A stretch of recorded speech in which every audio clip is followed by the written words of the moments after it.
শাস্ত্র অনুসারে গুরুদেবকে আচার্য বলা হয়। গুরুদেবের 12টি নাম আছে এবং 12টি নামের 12 প্রকার অর্থ আছে। তো গুরুদেবের এক নাম হলো আচার্য। কেন তেনাকে আচার্য বলা হয়?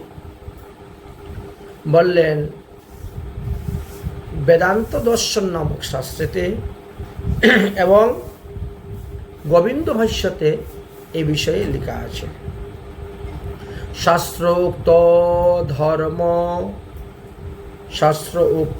ধর্মম আচার্যম স্বয়মাচারতে সদা। শাস্ত্রোক্ত ধর্মম উচ্চার্য স্বয়ং আচরতে সদা অন্যেভ্য শিক্ষতে। অন্যকে শিক্ষা দেন। যস্তু স আচার্য নিগৃহীতে। তিনি নিজে স্বয়ং আচরণ করেন। অর্থাৎ যাহারা শাস্ত্রোক্ত ধর্ম সর্বদা উচ্চারণ করেন, নিজে উচ্চারণ করে বললেন সবাইকে, তদনুসারে স্বয়ং আচরণ করেন এবং অন্যকে তদনুরূপ শিক্ষা প্রদান করেন, তোমরাও সেইভাবে চলো, তাদেরকে শ্রী গুরু বা আচার্য বলে অভিহিত করা হয়েছে। স্কুলের মাস্টার শিক্ষক আর গুরু দুটোর মধ্যে পার্থক্য আছে। স্কুলে যে আমাদের মাস্টার মশাই আছে তারাও আপনাকে জ্ঞান দিচ্ছেন, আর যিনার কাছ থেকে দীক্ষা নিয়েছেন বা যাকে তুমি দীক্ষা গুরু রূপে গ্রহণ করেছ তিনিও জ্ঞান দিচ্ছেন, কিন্তু দুটো জ্ঞানের মধ্যে বিশেষ পার্থক্য আছে। অনেক পার্থক্যের কথা এখানে বর্ণন করে গিয়েছেন। একটি হলো জড়বিদ্যা আর একটি হলো পরমার্থিক বিদ্যা।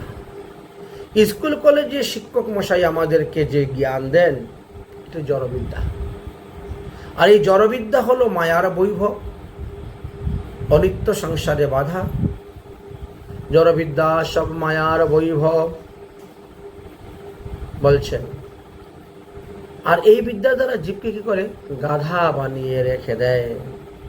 আর পরমার্থিক বিদ্যার দ্বারা ভগবত সেবা পূজা করে ভগবত ধামে গমন করতে পারেন। এই জন্যই শ্রী ভগবত পাদপদ্ম সন্নিহিত লাভের পদ প্রদর্শন যিনি করান তিনি গুরু। ওখানে শিক্ষক মশাই আর এখানে হলেন গুরু। এই হলো জাগতিক বিদ্যা আর পরমার্থিক বিদ্যার মধ্যে পার্থক্য। জড়বিদ্যা সব মায়ার বৈভব, শ্রীকৃষ্ণ ভজনে বাধা, অনিত্য সংসারে মোহ জন্মায়া জীবকে বানায় গাধা। তাই পরমার্থিক বিদ্যা লাভ করতে হবে জাগতিক বিদ্যার সঙ্গে সঙ্গে। প্রেম ভক্তি চন্দ্রিকা নামক গ্রন্থেতে লেখা আছে, গুরু কৃপা ছাড়া ভগবত প্রাপ্তি হয় না। যাহারও প্রসাদে ভাই এভব তরিয়া যায়, কৃষ্ণ প্রাপ্তি হয় যাহা হলে। অতএব শ্রীমদ্ ভাগবত মহাপুরাণে গুরুতত্ত্ব খুব সুন্দরভাবে বর্ণন করে গিয়েছেন। বলছেন, নহি অন্য শিব পন্থা বিশেষ সংস্মৃতা বহি, বাসুদেবী ভগবতী ভক্তি যুগম যদুদ্ভবে। হে জীবগণ, তোমরা শ্রীকৃষ্ণ ভজন করো। কৃষ্ণ ভজন ছাড়া তোমাদের আর কোনো গতি নেই। অন্য কোনো দেবদেবীগণ তোমাদেরকে 84 লক্ষ যোনি হইতে উদ্ধার করতে পারবেন না। অর্থাৎ কৃষ্ণ ভজন করতে গেলে কৃষ্ণ ভক্ত সদ্গুরু ধর্মীর চরণাশ্রয় করতে হবে।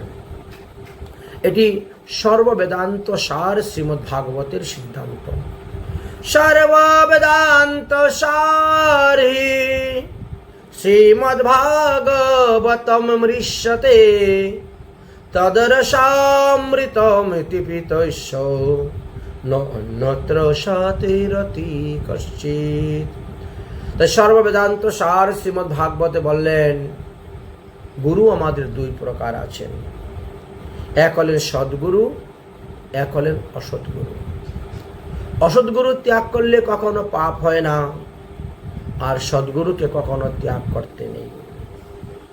তাই সদ্গুরুর সৎ সম্প্রদায়ের অন্তর্ভুক্ত সদাচার সম্পূর্ণ সদ্গুরুর চরণাশ্রয় করে যদি কেউ ভজন করেন, তাহলে অনায়াসেই তিনি ভগবত পাদপদ্ম লাভ করতে পারবেন।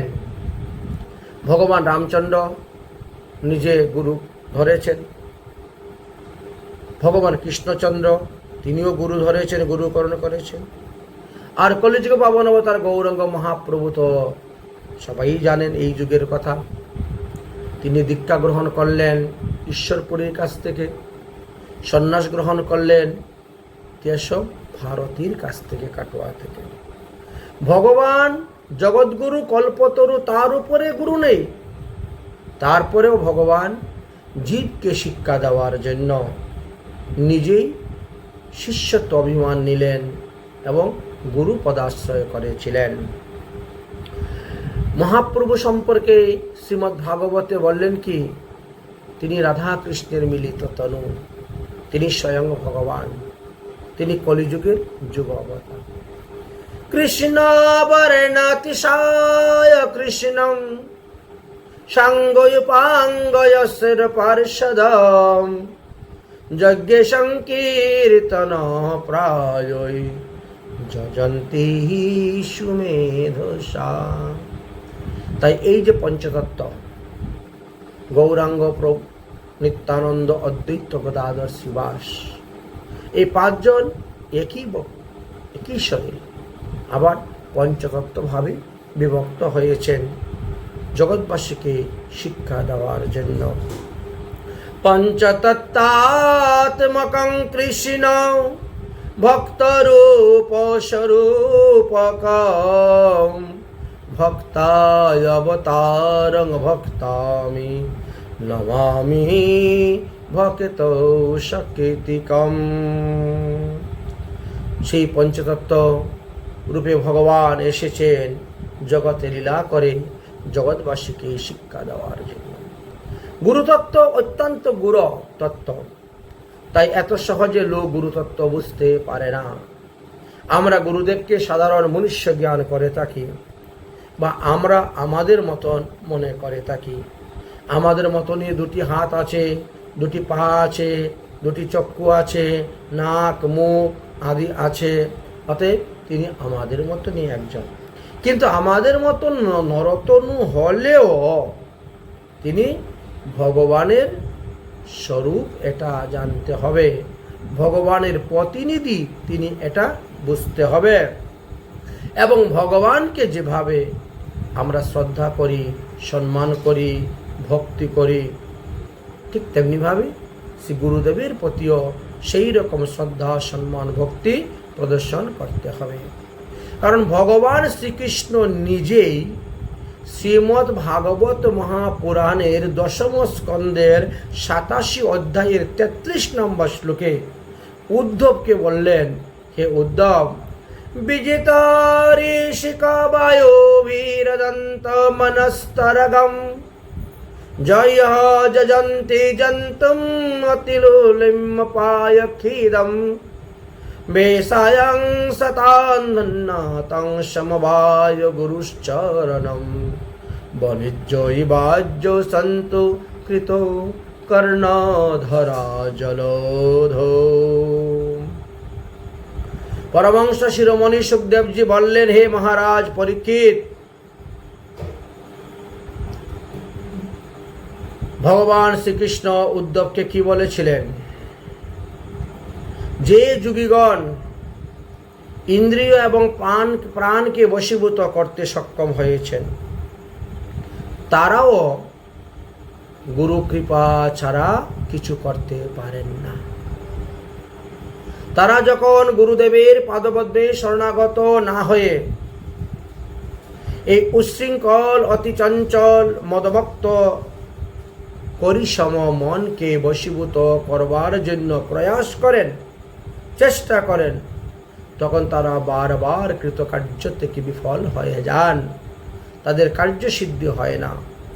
তাদেরকে বারবার অসফলতা ভোগ করতে হয়, শত শত বিপদের সম্মুখীন হতে হয়, আবার তার পরিশ্রমে তারা দুঃখ পেয়ে থাকেন।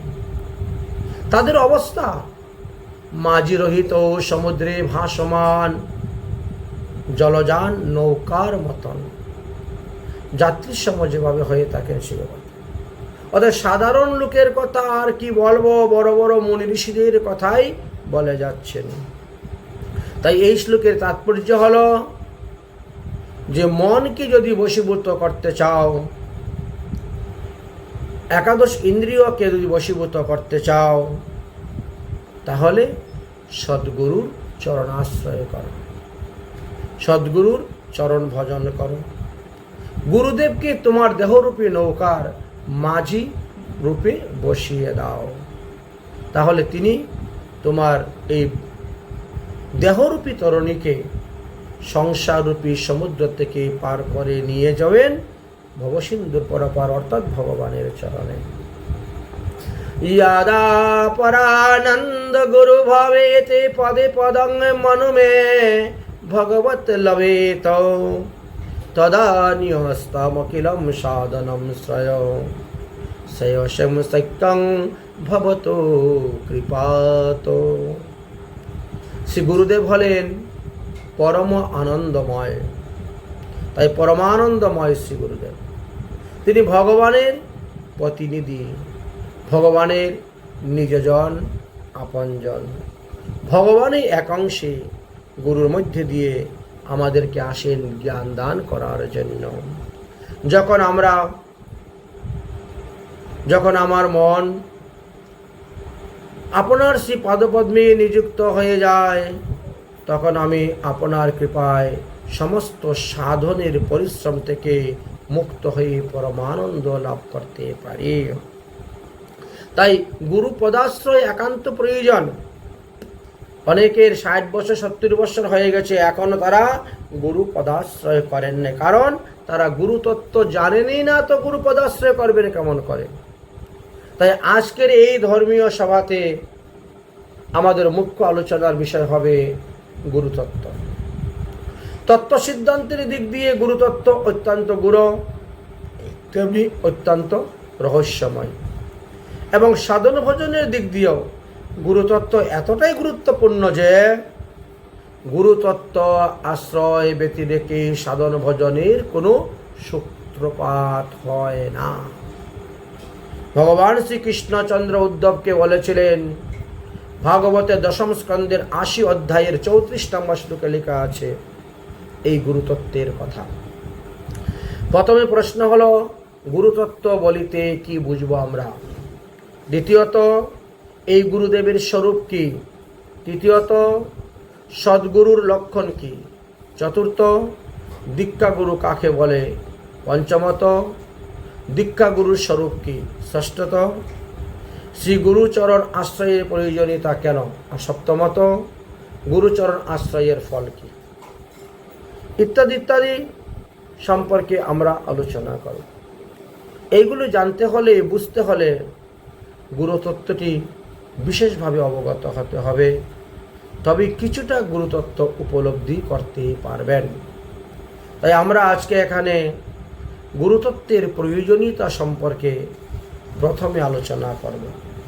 আর শাস্ত্রে মহাজনগণ কি বলেছেন সেই প্রসঙ্গে প্রথমে আলোচনা না করলে গুরুতত্ত্বের সূত্রপাত হচ্ছে না। যারা গুরুচরণ আশ্রয়কে ত্যাগ করে, ইন্দ্রিয়ের দ্বারা, প্রাণের দ্বারা বা নানা প্রকার সাধন ভজনের দ্বারা অত্যন্ত চঞ্চল অশান্ত মনকে তারা সংযম করতে চান, ভগবানের চরণে লাগাতে চান, তারা কিন্তু কখনো পারেন না, ব্যর্থ হয়ে যায়।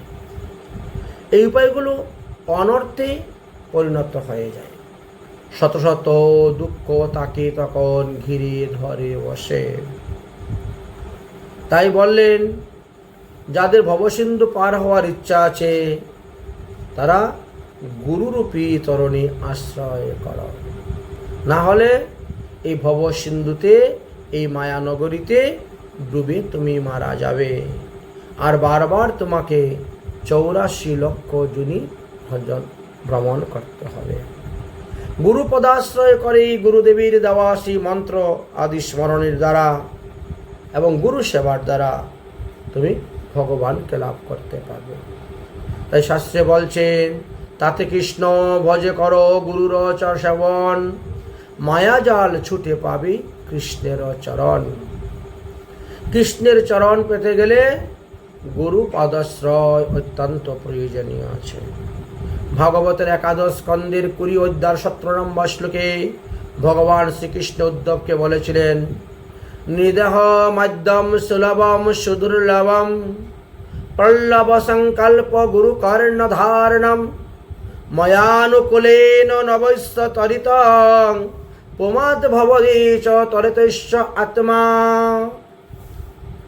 সমস্ত শুভফল প্রাপ্তির আধার হলো এই মানব দেহ। এই দেহ লাভ করা অত্যন্ত দুর্লভ।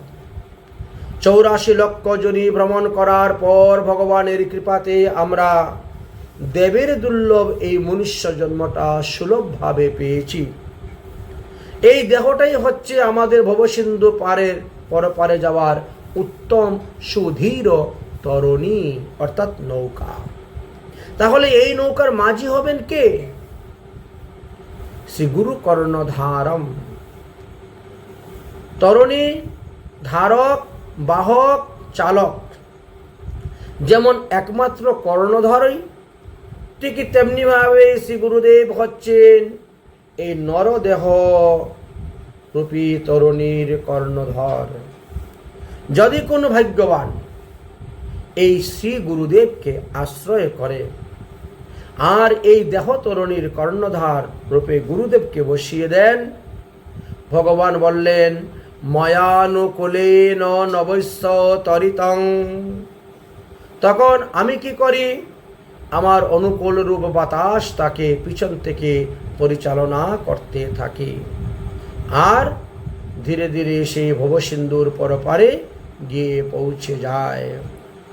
তাই আমার চরণ সমীপে আসার একমাত্র উপায় হলো গুরু পদাশ্রয়।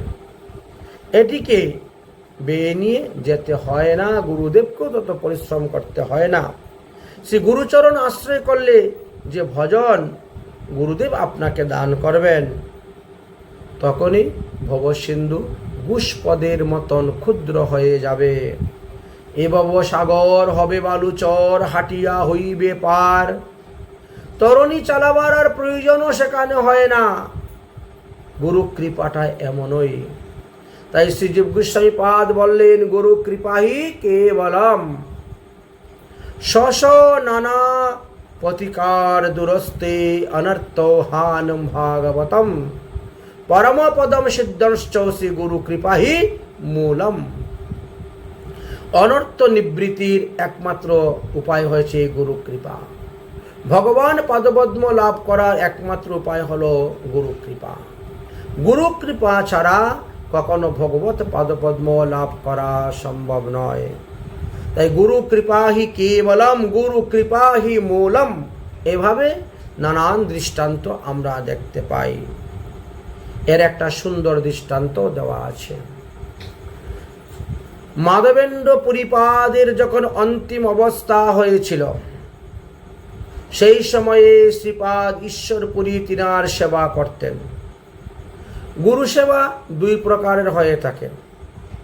একটি হচ্ছে প্রসঙ্গরূপা সেবা, আর আরেকটি হচ্ছে পরিচর্যারূপ সেবা। ভাগবতের 7ম স্কন্দের 7ম অধ্যায়ের 30 নম্বর শ্লোকেও এই প্রসঙ্গে আলোচনা করে গিয়েছেন।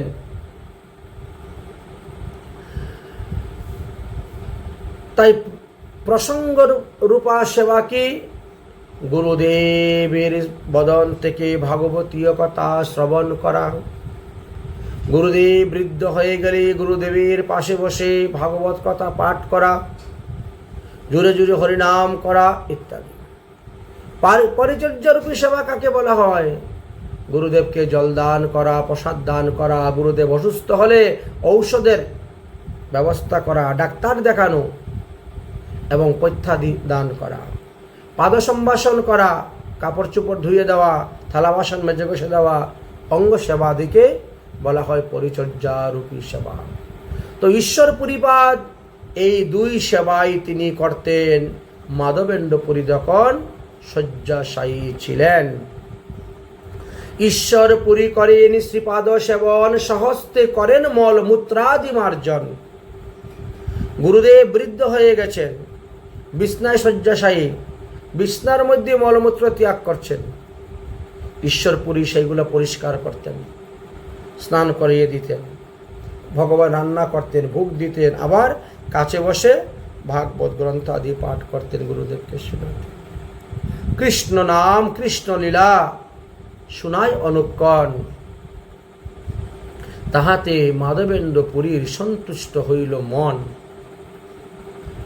শিষ্যের এই যে সেবা, শিষ্যের সেবা দেখে গুরুদেব প্রসন্ন হয়ে গেলেন, আর মুখে দিয়ে আশীর্বাদ বেরিয়ে আসলো। মাধবেন্দ্র পুরী কি বললেন?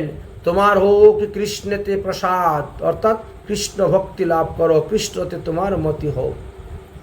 আমরা তো সাধুগুরু বৈষ্ণবকে প্রণাম করে বলি, বাবা আশীর্বাদ করুন আমার যাতে কৃষ্ণ ভক্তি হয়। কিন্তু ঈশ্বর পুরীকে সেটা বলতে হলো না, চাইতে হলো না, গুরুদেবই সন্তুষ্ট হয়ে বলে দিলেন। এই যে আশীর্বাদ, এই আশীর্বাদ পাওয়ার পর থেকে ঈশ্বর পুরী হয়ে গেলেন প্রেমেরও সাগর। যদি তিনি প্রেমর সাগর না হইতেন তবে কি স্বয়ং ভগবান কলিযুগ পাবন অবতার গৌরাঙ্গ মহাপ্রভু কে তিনি শিষ্যরূপে পেতেন, আর মহাপ্রভু কি তিনাকে গুরুরূপে বরণ করতেন? এটা গুরু কৃপা। যিনি জগৎগুরু রাধা কৃষ্ণের মিলিত তনু বিগ্রহ, তিনি ঈশ্বর পুরীর চরণে আত্মসমর্পণ করে দিলেন। তিনি ঈশ্বর পুরীকে গুরুরূপে বরণ করে নিলেন। এটি তো কল্পনা করতেও পারা যায় না, ভাবাই যায় না। সাধারণ মানুষের কথা আর কি বলব, একেই তো বলা হয় গুরু কৃপা। গুরু প্রসন্ন হলে সবকিছু সাধন হয়ে যায়। আর সেই গুরুদেব যদি কোনো কারণে আপনার প্রতি অপ্রসন্ন হন, তাহলে আপনার পদে পদে লোকসান ঘটে। যেমন ধরেন, মাধবেন্দ্র পুরী পদে তো অনেক শিষ্য ছিল, তার মধ্যে এক শিষ্য ছিল রামচন্দ্র পুরী। মাধবেন্দ্র পুরীর যখন অন্তিম দশায় এসে উপস্থিত হল, তখন চতুর্দিকে চিঠিপত্র দিয়ে নিমন্ত্রণ দেওয়া হয়েছিল যে গুরুদেব আর বেশি দিন প্রকট লীলায় থাকবেন না, তিনি নিত্যলীলায় চলে যাবেন। অতএব যারা যারা দর্শন করার জন্য ইচ্ছুক চলে আসুন, যাদের যা চাওয়া পাওয়া নেওয়ার বস্তু আছে চলে আসুন। তো সেই সংবাদ পেয়ে রামচন্দ্র পুরী এসেছিলেন। এসে দেখছেন গুরুদেব বিছনার মধ্যে শুয়ে শুয়ে কান্না করছেন। গুরুদেব বিছনার মধ্যে শুয়ে শুয়ে। তখন এই রামচন্দ্র পুরী কি করলেন? তিনি গুরুদেবকে উপদেশ দিতে শুরু করলেন। পাশঙ্গরূপী সেবা মানে ভাগবত কথা শোনানো, তাই বলে গুরুদেবকে উপদেশ দেওয়া নয়। কিন্তু তিনি গুরুদেবকে উপদেশ দিতে শুরু করলেন। তুমি পূর্ণ ব্রহ্মানন্দ করহ স্মরণ, চিৎ ব্রহ্ম হইয়া কেন করহ ক্রন্দন। কত বড় উপদেশ!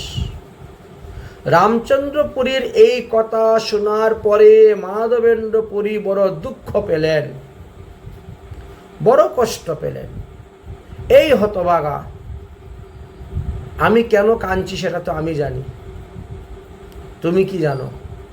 আমি কি স্ত্রীর জন্য কাঁদছি, না আমার ছেলের জন্য কাঁদছি, মেয়ের জন্য কাঁদছি, সংসারের জন্য কাঁদছি? তুমি আমাকে ব্রহ্ম উপদেশ দিতে আসছো। কৃষ্ণ না পাইনু মই নিজ দুঃখে মরি, কৃষ্ণ না পাইনু মই মরি নিজ দুঃখে, আর মুরে ব্রহ্ম উপদেশ দিতে আসছো তোমার এই ছাড় মুখে। যে মুখে হরিভজন নেই, সাধন নেই, ভজন নেই, সে আসছে আমাকে ব্রহ্ম উপদেশ দেওয়ার জন্য। দূর হ এখান থেকে, দূর হ। কৃষ্ণ না পাইনু মই, না পাইনু মথুরা, আপন দুঃখে মরিয়ে দিতে এলো জ্বালা। আমাকে বলে আমি নাকি চিদ ব্রহ্ম। আরে ব্রহ্ম হওয়া কি এত মুখের কথা? এত মুখের কথা নয় ব্রহ্ম হওয়া। ব্রহ্ম মানুষ জীব যতই সাধন ভজন করুক না কেন, সেই পরম ব্রহ্ম পরমাত্মা ভগবান হতে পারবে না। জীব জীব তত্ত্বই থেকে যায়, জীব কখনো ঈশ্বর তত্ত্ব হতে পারে না। দূর হয় এখান থেকে, আমি তোর মুখ দেখতে চাই না। সেই হইতে রামচন্দ্র পুরী সেখান থেকে চলে গেলেন, নিন্দার আকার হয়ে গেলেন। নিন্দাই হলো তখন তার স্বভাব। ওই যে গুরুদেবের থেকে হয়ে চলে আসলেন, তারপর থেকে খালি সাধু নিন্দা। যাকে দেখেন তার নিন্দা, এ এই কাজ করে, এ ওই কাজ করে, ওই কাজ করে, ওর এটা দোষ, ওর সেটা দোষ, এই শুরু হয়ে গেল। সারাটা জীবন তিনি শুধু খালি নিন্দাই করে গিয়েছেন। এমনকি তিনি মহাপ্রভু নিন্দা করতে পর্যন্ত ছাড়েন নাই। এই রামচন্দ্র পুরীর কারণে মহাপ্রভুর খাওয়া দাওয়া একেবারে অল্প হয়ে গিয়েছিল, ইনার কারণে। বুঝেছেন? যাই হোক, সেই সমস্ত কথা চৈতন্য ভাগবতের চৈতন্য লেখা আছে, সেই কথা ছিল। তাই সাধু নিন্দা, যার থেকে অনর্থ আর কিছুই নেই। সাধুগুরু বৈষ্ণবে নিন্দা করা, এদের চরিত্র নিয়ে সমালোচনা করা, এটি হলো সবথেকে বড় পতনের মূল। এর থেকে পতন আর কিছুই নেই, এর থেকে অনর্থ আর কিছুই নেই। তাই এটাই হয়ে গেছিল তিনার জীবনের সার। তিনি কেবল অন্যের দোষ দেখতেন আর অন্যের নিন্দা করেই বেড়াতেন। এইভাবে তিনার জীবনটাই কাটতে শুরু হলো। এই পরিণতি হলো শ্রী গুরুদেবের অসন্তুষ্টের কারণ। সুতরাং আমরা দেখব শ্রী গুরুদেব সবথেকে বেশি প্রসন্ন হন কিসে? তিনি যে আমাকে শিষ্যরূপে অঙ্গীকার করেছেন, কি উদ্দেশ্য তিনার? ভগবান কেন গুরুরূপে আসলেন, তার কারণটা কি, এগুলো আমরা কখনো বিচার করি না। আমরা তো মায়ার জগতের মানুষ, তাই ভগবান আমাদের থেকে বহুদূর আমরা মনে করি। কারণ আমরা মানুষ তাকে ভূলোকে, আর ভগবান তাকে নিত্যধাম গোলোকে। বুঝলেন? তাই আমরা মনে করি আমাদের আত্মীয় স্বজন ইষ্টি কুটুম্বরা আমাদের যতটা নিকটে আছেন, ভগবান আমাদের ততটা নিকটে নেই। এটা আমরা মায়ার জগতে মনে করি, কিন্তু ভুল সিদ্ধান্ত এটা আমাদের। ভগবান আমাদের যতটা নিকটে আছেন, আমাদের ছেলে মেয়ে আত্মীয় স্বজন কেউ অতটা নিকটে নেই। বিপদে পড়লে পরে বুঝতে পারবেন, এর আগে বুঝবেন না। কারণ ভগবান তো আমাদের হৃদয়ের মধ্যে অবস্থান করতেছেন, তিনি হৃদয়ের মধ্যে অবস্থান করছেন, অর্থাৎ তিনি তো সব থেকে নিকটে আমাদের। আমরা যেমন ভগবানকে ভজন করি ভগবানকে পাওয়ার জন্য, ভগবানও সেই রূপভাবে ভজন করেন জীবকে ভক্তরূপে পাওয়ার জন্য। শ্রী গোবিন্দ আমাদেরকে সেবক রূপে পাঠাইয়াছেন তার প্রয়োজনীয়তা কারণে।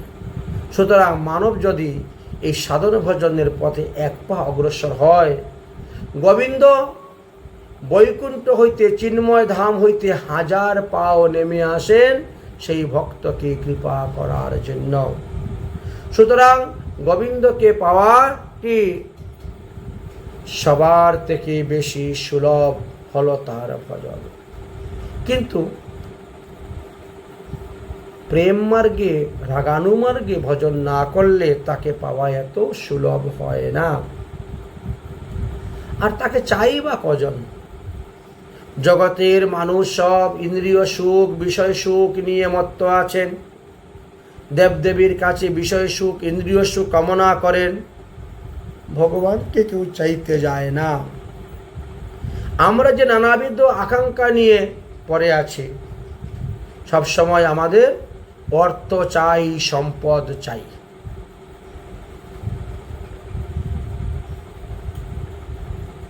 যেদিন সেইভাবে আমরা গোবিন্দকে চাইতে পারব, সেই দিনই তিনি আমাদেরকে টেনে নিয়ে তার চরণে স্থান দিবেন।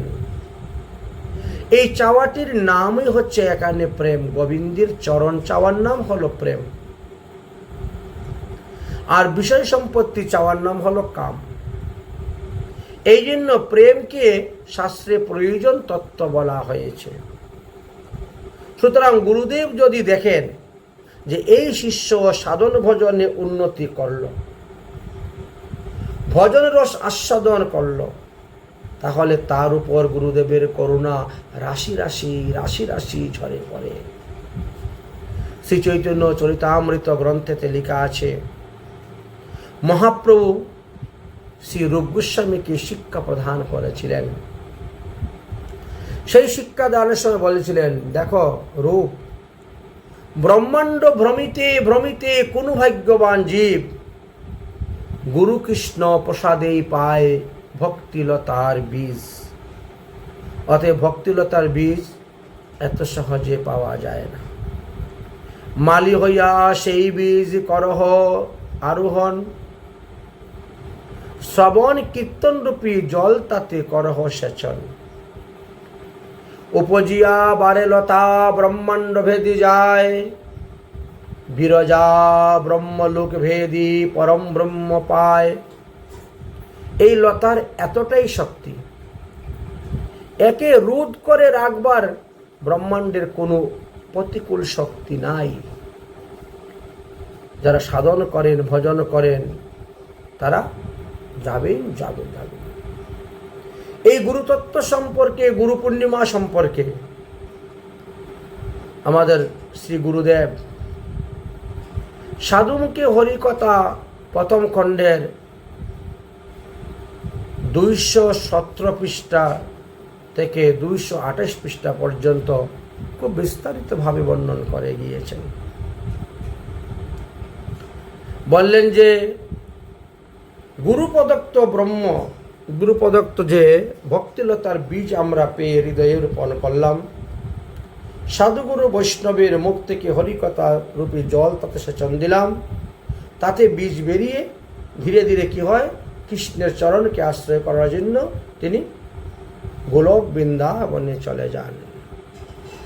বিরজা নদী পার হয়ে, সেই বিরজা ব্রহ্মলোক বৈকুণ্ঠ পার হয়ে সিধা একেবারে গোলকে যান। তবে যায় তদুপরি গোলক বৃন্দাবন, শ্রীকৃষ্ণ চরণ কল্প বৃক্ষে করে আরোহণ। লতা যখন কোনো গাছকে জড়িয়ে ধরে, তখন ঝড় তুফানও তাকে কিছু করতে পারে না। তাহা বিস্তার হইয়া ফলে প্রেম ফল, ইহা মালি সেচে নিত্য শ্রবণাদি জল। আপনি এই পৃথিবীতে থেকে, এই মানব সমাজে থেকে, সাধুগুরু বৈষ্ণবের মুখ থেকে গীতা ভাগবত আদি হরিকথা শ্রবণ করছেন, হরিনাম করছেন, হরিপ্রসাদ পাচ্ছেন, একাদশী আদি ব্রত করছেন, আর ফল নিত্য গোলক ধামে আপনার ধরতেছে। ওখানে যাওয়ার পরে আপনি ফলটা খাবেন, এখানে কিচ্ছু দেখতে পাবেন না। এমনই মজার হলো এই ভজন, এই সাধন, এই ভক্তি। সুতরাং সাধককে কি করতে হবে? গুরু কৃপাকে অবলম্বন করতে হবে, আর এইগুলির উপর লক্ষ্য রেখে তাকে ভজন করে যেতে হবে। এই জন্যই মহাপ্রভু শ্রী রূপ গোস্বামীকে বলছেন, হে রূপ, যদি বৈষ্ণব অপরাধ উঠে হাতির মাথা উপরিয়া, বা ছিন্ডে তার সুখে যায় পাতা। এবার বললেন, ভজন করতে গিয়ে বৈষ্ণব অপরাধ যাতে না হয় সেই দিকে লক্ষ্য রাখবা। ভজন করতে গিয়ে নিজেকে বড় বৈষ্ণব বলে অভিমান করবা না, অন্যদেরকে ছোট বৈষ্ণব ছোট বলে হেয় জ্ঞান করবা না, তুচ্ছ তাচ্ছল্যাদি করবা না। দেখো, বৈষ্ণব অপরাধ 6 প্রকার। হন্তি, নিন্দতি, বো রেষ্টি, বৈষ্ণবানম অভিনিন্দতি, ক্রোধতে জাতি নো হর্ষ, দর্শনে পতনানি ষট। এটা স্কন্দ পুরাণে লেখা আছে। ছয় প্রকার বৈষ্ণব অপরাধী কে কে? যে ব্যক্তি বৈষ্ণবকে প্রহার করেন তিনি বৈষ্ণব অপরাধী। যে বৈষ্ণবকে নিন্দা করে বৈষ্ণবের, সে বৈষ্ণব অপরাধী। যে বৈষ্ণবকে দ্বেষ করেন, হিংসা করেন, তারা বৈষ্ণব অপরাধী।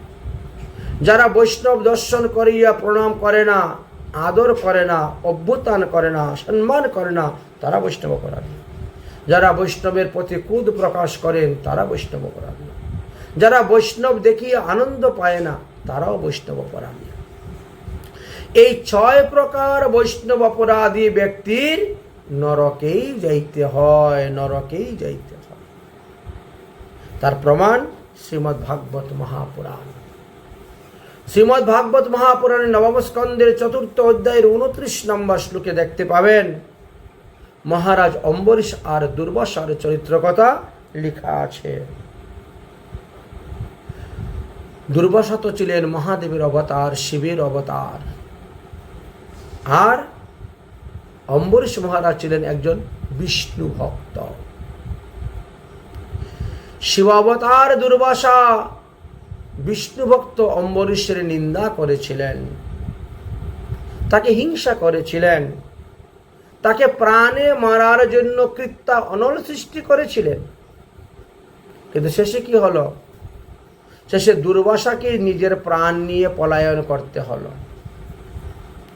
নিজের প্রাণ রক্ষার জন্য তিনি ব্রহ্মার কাছে গিয়েছিলেন। ব্রহ্মা বলছেন, আমি তোমাকে রক্ষা করতে পারবো না।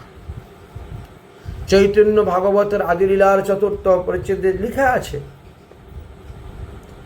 ব্রহ্মা কি বললেন? বৈষ্ণব নিন্দা করে যে পাপিষ্ঠ দুরাচার, বিদ্যা কুল তপস্য বিফল তাহার। তুমি এতদিন যে সাধন ভজন করেছিলে সব তোমার নষ্ট হয়ে গেল। পূজা হো তাহার কৃষ্ণ না করেন গ্রহণ, বৈষ্ণব নিন্দা করে যে পাপিষ্ঠ জন। তুমি ভগবানের পূজা করছো আর ভগবানের প্রিয় ভক্তের নিন্দা করছো, ভগবান তোমার হাতের পূজা গ্রহণ করবে না। সর্বমহা পাশ্চিত্র যে কৃষ্ণের নাম, বৈষ্ণব অপরাধেও সেই নাম না মিলিবে ত্রাণ। বৈষ্ণব অপরাধীরা হরিনাম করা সত্ত্বেও নামের কৃপা তারা পায় না। নাম অন্যান্য পাপ তাপ অপরাধকে ক্ষমা করলেও বৈষ্ণব অপরাধকে তিনি ক্ষমা করতে পারেন না। তাহলে বৈষ্ণব অপরাধীর উদ্ধারের উপায় কি? বললেন, বৈষ্ণবের ঠাই যাও, গিয়ে তিনার কাছে ক্ষমা চাও। যার কাছে যে অপরাধ করছো তার কাছে ক্ষমা চাও, তবেই গিয়ে হবে। বৈষ্ণবের কাছে যদি হয় ক্ষুদ্র অপরাধ, মহামহা ভজনেও পরে যায় বাদ। বৈষ্ণবের ঠাই যার হয় অপরাধ, কৃষ্ণ কৃপা করিলেও তার প্রেম ভক্তিতে বাদ। সুতরাং ভগবানকে পেতে গেলে সাধুগুরু বৈষ্ণবের কখনো নিন্দা করিও না। শতাং নিন্দা নামনা পরম অপরাধম বিতনুতে, পদ্মপুরাণে লেখা আছে। যস্তু খ্যাতি জাতং কতম উৎসাহতে তদ্বিধি গ্রহায়াম। সকল প্রকার পাপের পাশ্চিত্রের কথা শাস্ত্রে লেখা আছে। সকল প্রকার পাশ্চিত্র অপেক্ষা শ্রী হরি নামে পাপ নিরয়নের শক্তি প্রবল, এ কথা লেখা আছে। কিন্তু সেইরূপ হরিনাম গ্রহণ করা সত্ত্বেও বৈষ্ণব অপরাধীর অপরাধ খণ্ডন হয় না। বৈষ্ণব অপরাধ থেকে কখনো ত্রাণ পাওয়া যায় না। কারণ 10 প্রকার নাম অপরাধের মধ্যে বৈষ্ণব অপরাধও একটা এর মধ্যে আছে। সুতরাং হরিনাম করে সদাই অপরাধের বিচার। হরিনাম যে আপনাকে ফল দিবেন, তিনি কেমন করে দিবেন? তিনি অপরাধীর বিচার করেন, তারপরে তিনি ফল দিয়ে থাকেন। তাই বৈষ্ণব নিন্দুক ব্যক্তি তারা কখনো নামের দ্বারা নামের ফল লাভ করতে পারেন না। দুষ্কৃতী জন বৈষ্ণবের নিন্দা করে, জন্ম জন্মে নিরবধি সেই দুঃখে মরে। যে সমস্ত লোক সবসময় সাধুগুরু বৈষ্ণবের ছিদ্র অন্বেষণ করে ঘুরে বেড়ান, তাদের নিন্দা করেন, বলছেন এদের কোনো ভালো হয় না। ভক্ত দুঃখ কৃষ্ণ কবু সহিতে না পারে, ভক্ত লাগিয়া যুগে যুগে কৃষ্ণ অবতারে। ভক্তদেরকে রক্ষা করার জন্য তো ভগবান যুগে যুগে অবতীর্ণ হয়ে থাকেন। সাধুদেরকে রক্ষা করা, ধর্ম স্থাপন করা, দুষ্টদেরকে দমন করা। তাই ভক্ত লাগিয়া যুগে যুগে কৃষ্ণের অবতার। ক্ষুদ্রানাং মহতাং শৈব ভক্তানাম রক্ষয়াশ্চত বরক্ষম সন্ততম চক্রে শ্রী হরি ভক্তি বৎসল।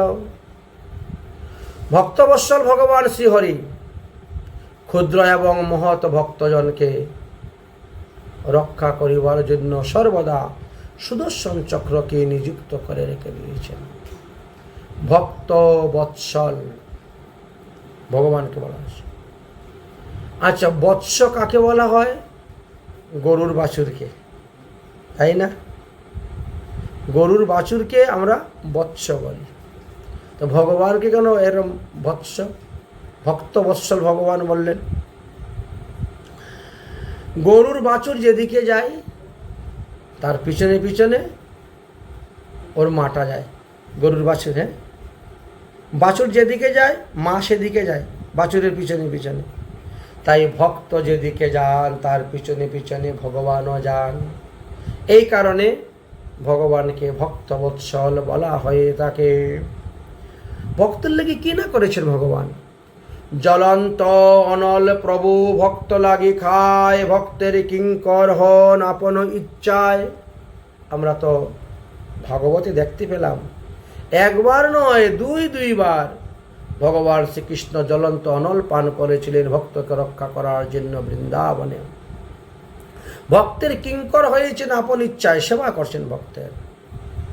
ভক্তনাথ ভক্ত বশ ভক্তের জীবন, ভক্তের গলা ধরিয়া প্রভু করেন রুদন।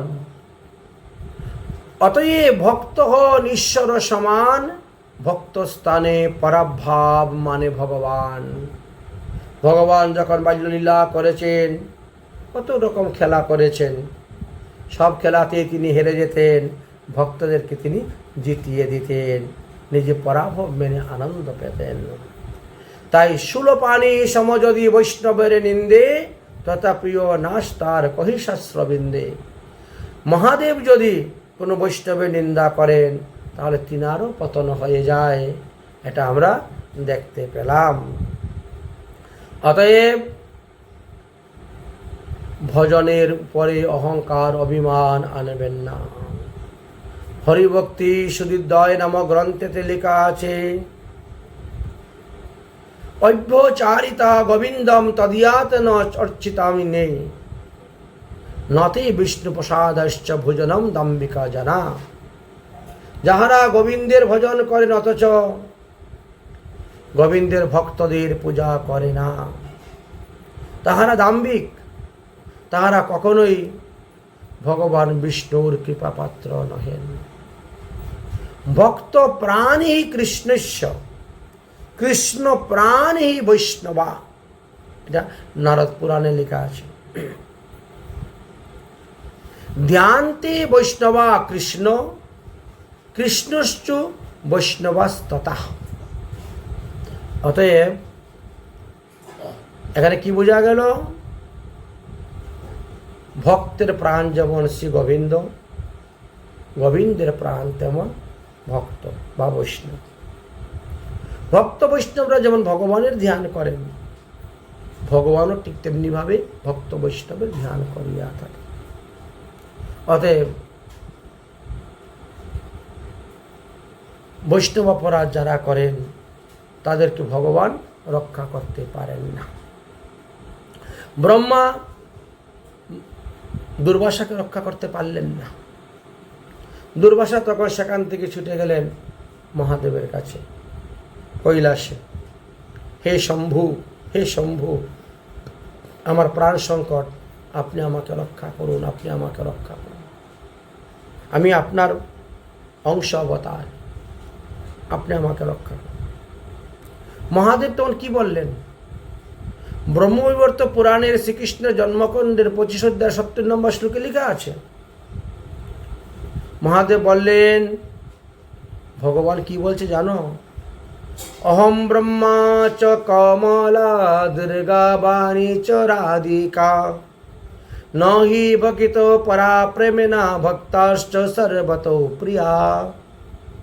ভগবান বলছেন, ব্রহ্মা আমার অতটা প্রিয় নয়, লক্ষ্মী আমার অতটা প্রিয় নয়, দুর্গা আমার অতটা প্রিয় নয়, সরস্বতী আমার যতটা প্রিয় নন, রাধারানী আমার যতটা প্রিয় নন, ভক্ত আমার যতটা প্রিয়। ভক্ত থেকে শ্রেষ্ঠ আমার আর কেউ নেই। মম প্রাণ বৈষ্ণবহি সংরক্ষার্থমেব হি শূলং ময়া ধৈর্যহিত নন্যার্থ নেহত্রম কারণম। মহাদেব বলছেন, হে দুর্বাসা, দেখো আমি ত্রিশূল হাতে নিয়ে সারাদিন ঘুরে বেড়াই কেন জানো? বৈষ্ণবদেরকে রক্ষা করার জন্য।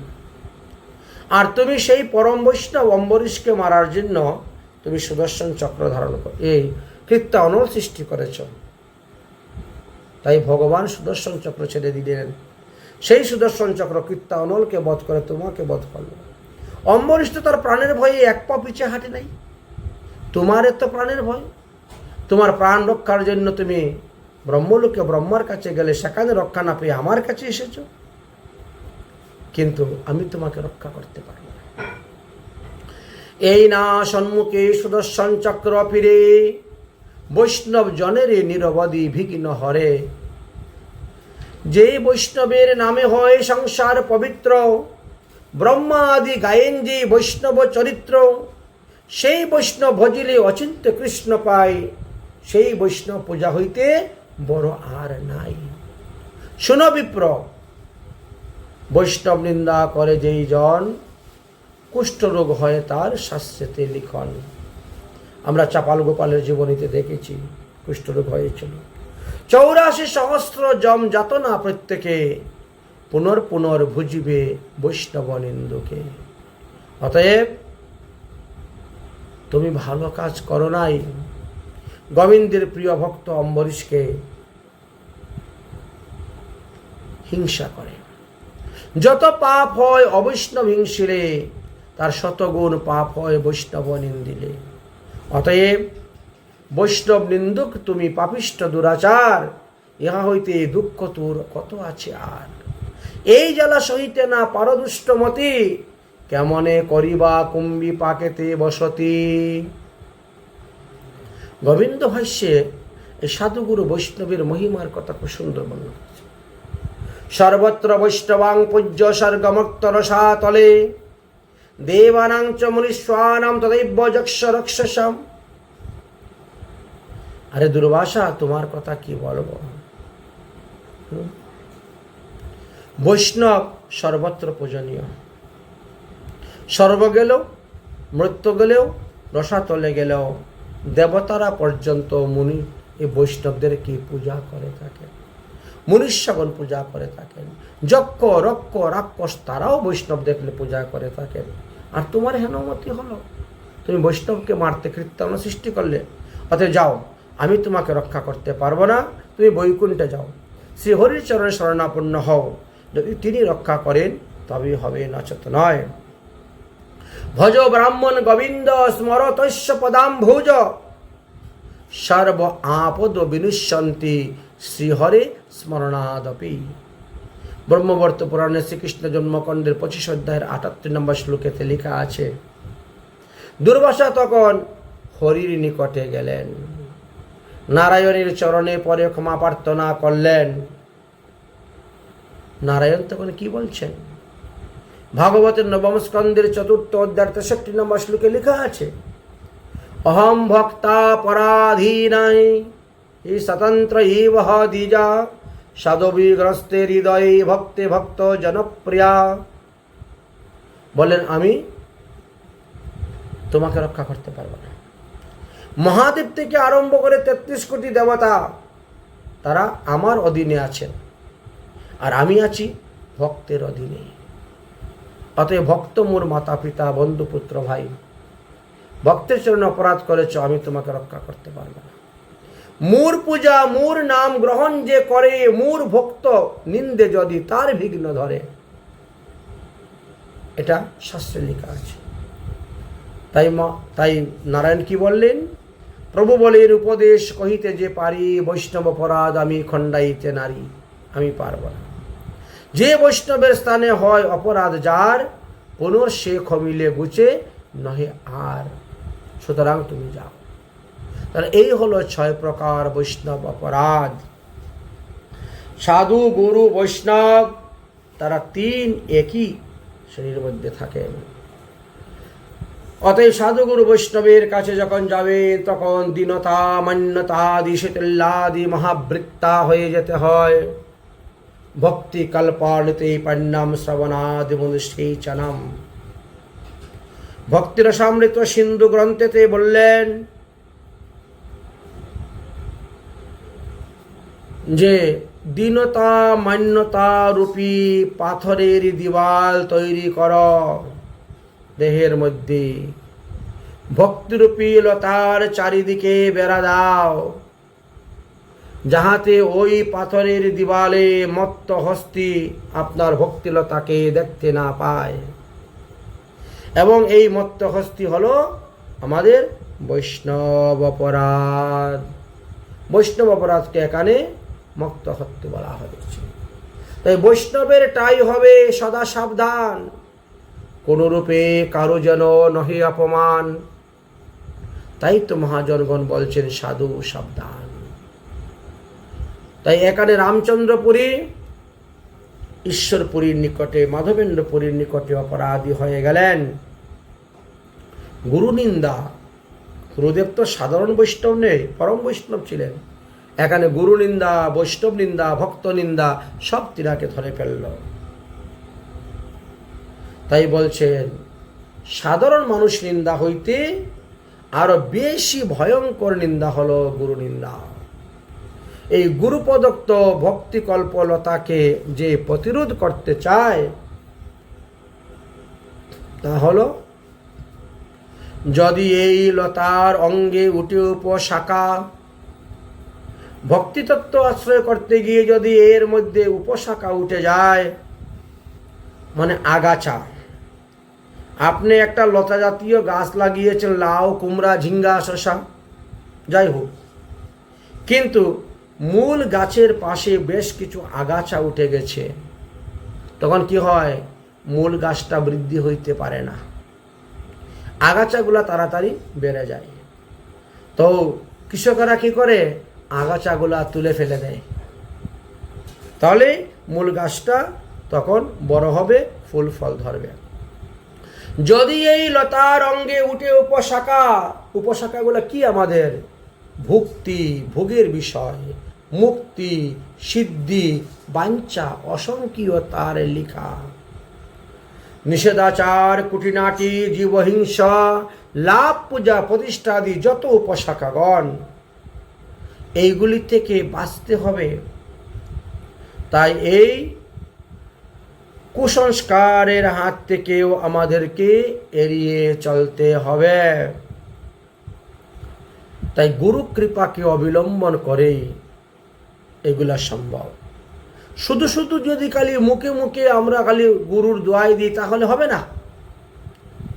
অনেকেই গুরুদেবের সঙ্গে কোনো যোগাযোগ নেই, কোনো গুরু সেবা করে না, অথচ গুরু কৃপা হি কেবলম, গুরু কৃপা হি কেবলম।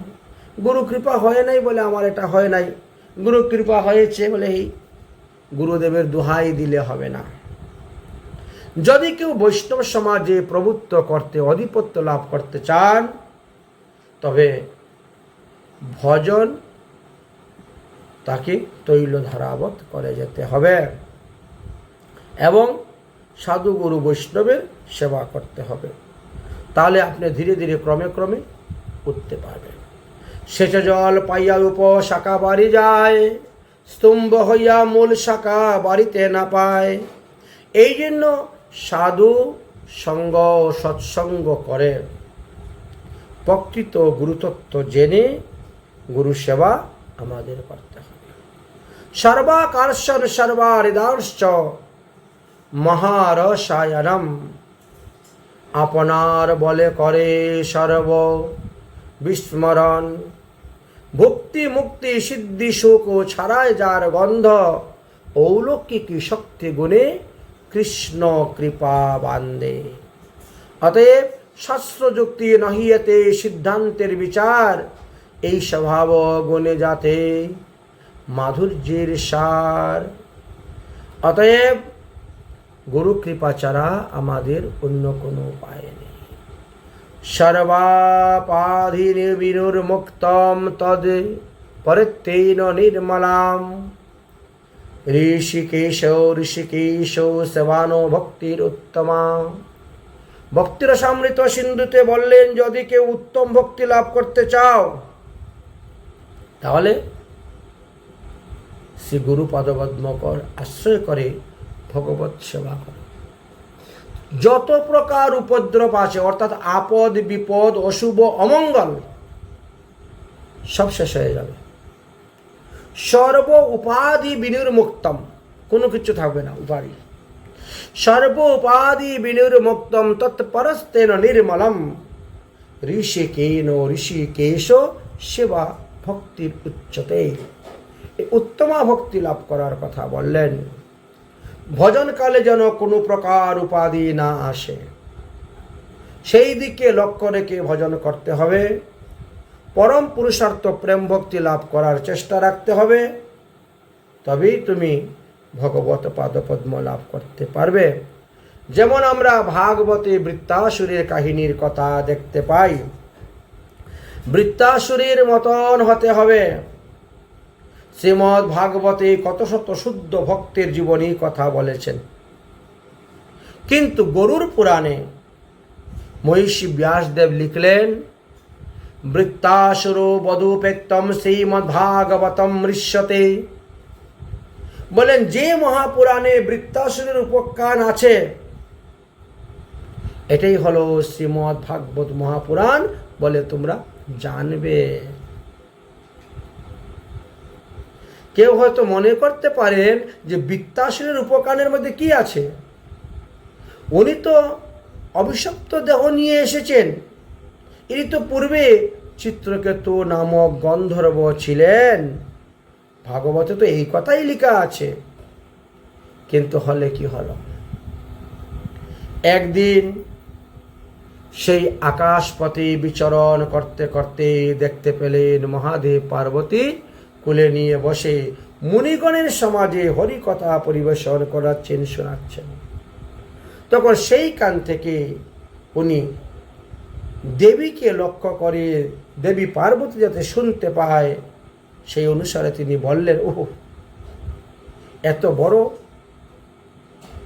বৈরাগ্য বেদ উপদেষ্টা, মাথায় জটা সমমৃত মুনি ঋষিগণ বসেছেন, অথচ মহাদেব নিজের স্ত্রীকে কোলে করে নিয়ে বসেছেন, ভাগবত কথা পরিবেশন করতেছেন। মহাদেব মুনিগণ ঋষিগণ গন্ধর্বগণ চারণগণ সকলে নীরব, কথা শুনে কেউ কিচ্ছু বললেন না। কিন্তু দেবী পার্বতী তা সহ্য করতে পারলেন না। তিনি বললেন, ইনি কি আজকাল সারা বিশ্বের দণ্ডদাতা হয়ে গেছেন নাকি? কে কোথায় কি করতেছে তা দেখবেন, বিচার করবেন, এই জন্য ঘুরে বেড়াচ্ছেন? আমরা নির্লজ্জ, তাই এইভাবে আমরা বসে আছি মুনি ঋষি সমাজে। ইনি আমাদেরকে শিক্ষা দেওয়ার জন্য এসেছেন। যা ক্ষত্রিয় অধম, তুমি অসুর কুলে যাও, তবেই তোমার এই অহংকার চূর্ণ হবে, তবেই আর কোনোদিন মহতের নিন্দা করবে না, কারণ মহতের নিন্দা সহ্য করা যায় না। চিত্রগুপ্ত তখন বিমান থেকে নামলেন, নেমে আসলেন, পার্বতীকে দণ্ডবত প্রণাম করলেন, স্তুতি করে বললেন, দেবী, শাপানুগ্রহ আমি, কিন্তু আমি সাপ মোচনের জন্য আপনার কাছে আসি নাই। আপনার অভিশাপকে আমি মাথা পেতে নিলাম। অবশ্যই আমি অসুর যোনিতে গিয়ে জন্ম নিব, কিন্তু আপনি তাতে অন্তরে দুঃখ পাবেন না। যদি আপনি অপ্রসন্ন হয়ে থাকেন তাহলে আরও অভিশাপ আপনি আমাকে দিয়ে দেন প্রসন্নতার জন্য। আমি সাপ মুক্তির জন্য আপনার কাছে প্রার্থনা করতে বা ক্ষমা চাইতে আসি নাই। একথা বলে তিনি চলে গেলেন। মহাদেব বললেন, দেখলে তো দেবী পার্বতী, বিষ্ণু ভক্তের কি মহিমা। এই চিত্রকেতু রাজা যদি অভিসম্পাদ দিত তোমাকে ভস্ম করতে পারত, কিন্তু সে তোমাকে অভিশাপ দিল না। সে তোমার অভিশাপ মাথা পেতে নিয়ে চলে গেল। এটাই হলো বিষ্ণু ভক্তের মহিমা। নারায়ণাং পরাম সর্বে ন কুত্রশ্চ বিভন্তি সর্গয় পদার নরকে অপি তুল্যস্তন দর্শনী। যারা বিষ্ণু ভক্ত তাদের কাছে অভিসম্পাদ যা আশীর্বাদতা, বৈকুণ্ঠ লোক যা নরকতা, স্বর্গ মুক্ত পাতাল সব তাদের কাছে সমান। স্বর্গ অপবর্গ নরকে সমান বলিয়া তারা মনে করতেন। সুতরাং বৃত্তাসুর কি বলল, আগে আমি চিত্রকেতু রাজা দেহে ভজন করেছি, এখন আমি গন্ধর্ব দেহে ভজন করতেছি, আর তোমার অভিশাপে অসুরকুলে যাওয়ার পরেও আমি অসুর দেহেই হরিভজন করব। এই প্রকার কত শত অশুদ্ধ ভক্তের কথা ভাগবতে লেখা আছে। বৃত্তাসুরকে যখন ইন্দ্র মারতে গিয়েছিলেন তখন তিনি প্রার্থনা করেছিলেন, ননা কপিষ্টং ন চপেরমষ্টম ন সার্বভৌমম নরসাধিপত্যম ন সিদ্ধ যোগিং পুনর্ভবতুং বা সমুজংশতাং বীরর্ষতকাঙ্কে। শ্রীমদ্ ভাগবত মহাপুরাণের ষষ্ঠ স্কন্ধের 11 অধ্যায়ের 25 নম্বর শ্লোকেতে বর্ণন করা আছে। অতএব বৈষ্ণবের মহিমা বড় অপার। স্মৃতি ভবার্ণব নামক একখানা গ্রন্থ আছে, সেখানে আমাদের গুরুদেবীর 12টি নামের কথা আলোচনা করে গিয়েছেন।